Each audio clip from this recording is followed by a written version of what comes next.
Well, look what we have here. We have some ripe persimmons earlier than I anticipated, but there's only a few. We have probably 100 persimmons on the tree, and there's probably maybe 5 that are ripe right now. So what I did was I picked just now a few that weren't, these aren't ripe, and you can see the skin is kind of tough and it's shiny and it's kind of the color of a pumpkin, and so these ones aren't ripe. And this one, I want to show you how pretty the leaves are. These are a really pretty fruit. So this one is very soft, and you can see it has a sunspot on it, those black marks. So it's very soft. And these two, I took the caps off them. They're very, very soft. And so you could eat right out of this if you wanted with a spoon, because these are ripe. But this is how they're supposed to be in order to cook to bake the persimmon bread, or some people make persimmon cookies. I don't care for the cookies, but I really like the bread. So this is what they look like, and we're going to make the persimmon bread just like I promised you.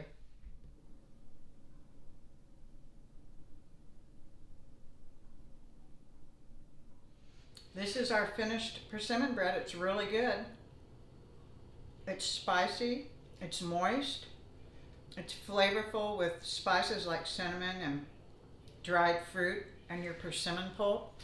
I think you're going to like this. I hope you enjoy this recipe, and now I'm going to show you how to make it. Thank you. These are the ingredients that are going to go into making your persimmon bread. Of course, there's going to be persimmon pulp, cinnamon, vanilla, baking powder and baking soda, sugar, milk, and eggs, and flour. And usually it calls for raisins, but I don't have any raisins, and I like to use other dried fruits, which they recommend also. So I'm going to use prunes today, dried fresh prunes, because that's what I have. So it doesn't matter, any kind of dried fruit, and usually I always use raisins, and sometimes I use dried apricots, but today I'm going to use dried prunes. So here we go. You are also going to need to chop some nuts up. You can do walnuts or pecans. I have a preference to pecans, so that's what I'm going to chop up. So before I do anything, I get these nuts chopped.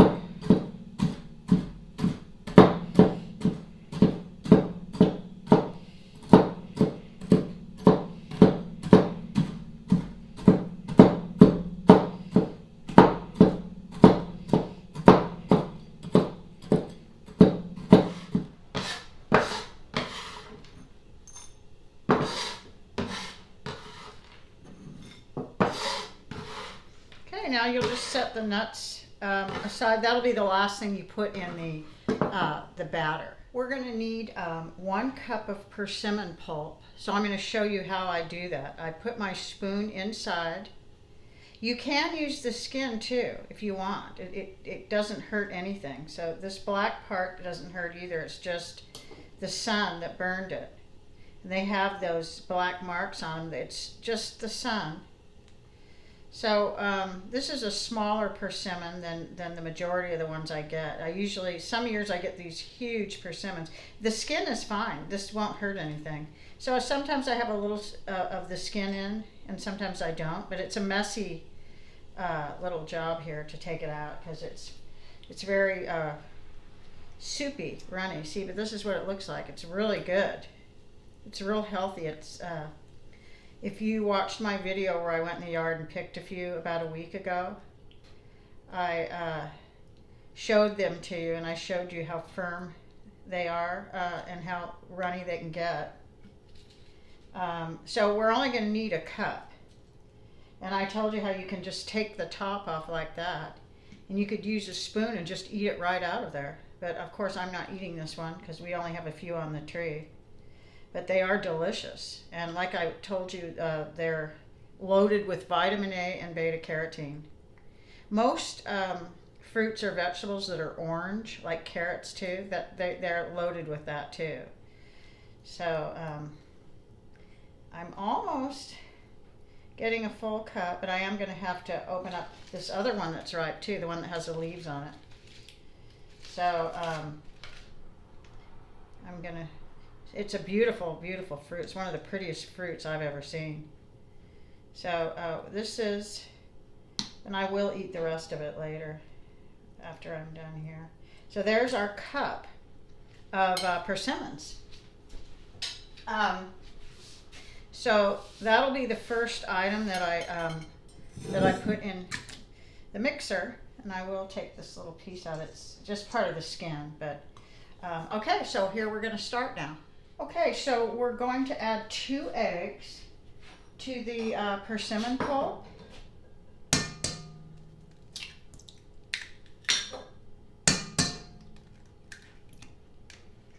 We're going to add a 1/4 cup of milk. And we have melted butter also. And all my recipes, every single recipe I have, I put in my description under the video, so you can find my recipes always. Okay, so the last wet ingredient we're going to add is a tablespoon of vanilla. And we're going to go over to the mixer and mix all this, and after we mix it and blend it together, then we'll add our dry ingredient. Add our sugar.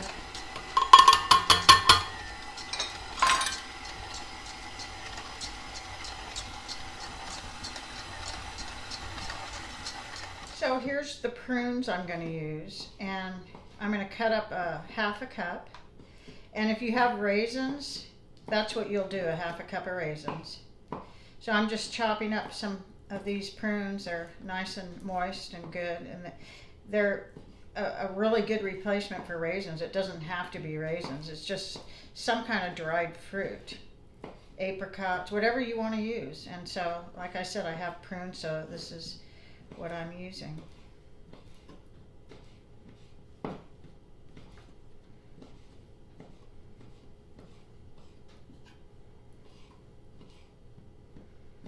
Okay, we're almost done.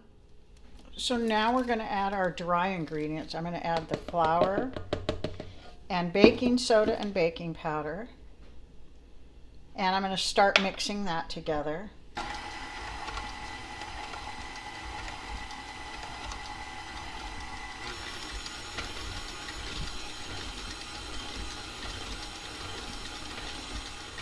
And then we're going to add the cinnamon with the next batch of flour.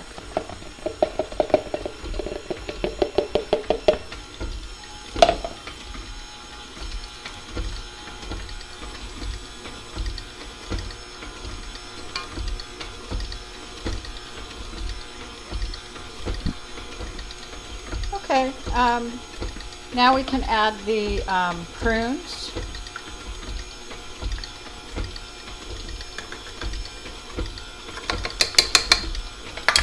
And now last we'll add the pecans. So we're going to just, that is a very pretty color. Like I said, it's really good to bake this in the fall. It's a real autumny colors, or the winter, but it's one of those super, super comforting breads. So here it is. It's all blended together. We're going to put this in our greased and floured loaf pan. And it should be in a preheated oven. Okay, here's our batter. See how pretty that is? It's just absolutely beautiful. So it has the pulp, and you can see the prunes in there, and nuts and everything.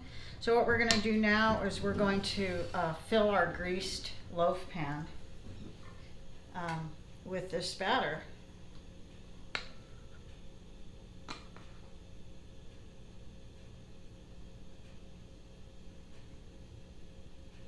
Sometimes I double the recipe and I make a couple of loaves at a time and give one away, or bring one to my mom's house during the holidays.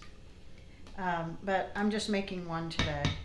This is kind of prepping for the holidays. This is a holiday bread that you could make for Thanksgiving or Christmas, either one. So you can see it's just the perfect size for a loaf pan. And that's how it's supposed to be. It's a loaf bread, but you could, if you wanted to double the recipe, you could put it in like one of those bundt pans. They're a little bigger, but it would fit like a double batch. I've done that before too. But usually I like to make 2 loaves and give one away because the bundt pan is a much bigger cake and it's kind of too much for us. So here it is. It's all ready to go in the oven. Okay, so we're going to put this in a 350-degree oven for 50 to 60 minutes, and we'll start at 50 minutes just to make sure. Okay, there it is. It actually, the time should be between 45 and 60 minutes. It's very dependent on your oven, so we'll start at 45. Okay, we just took this out of the oven, and it looks really good. It's a golden brown, and that's how it's supposed to be. So now I would say 20 to 30 minutes to cool.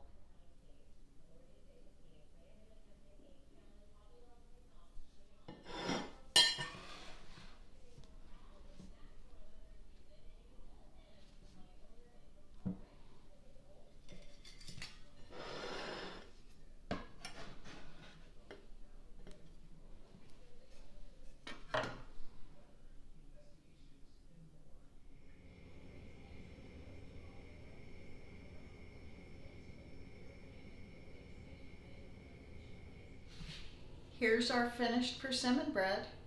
It's all sliced up and decorated with fresh persimmons. So this is a really good recipe and it's perfect for the season, for the holiday seasons, both of them. So I hope you'll enjoy this recipe. It's a real keeper.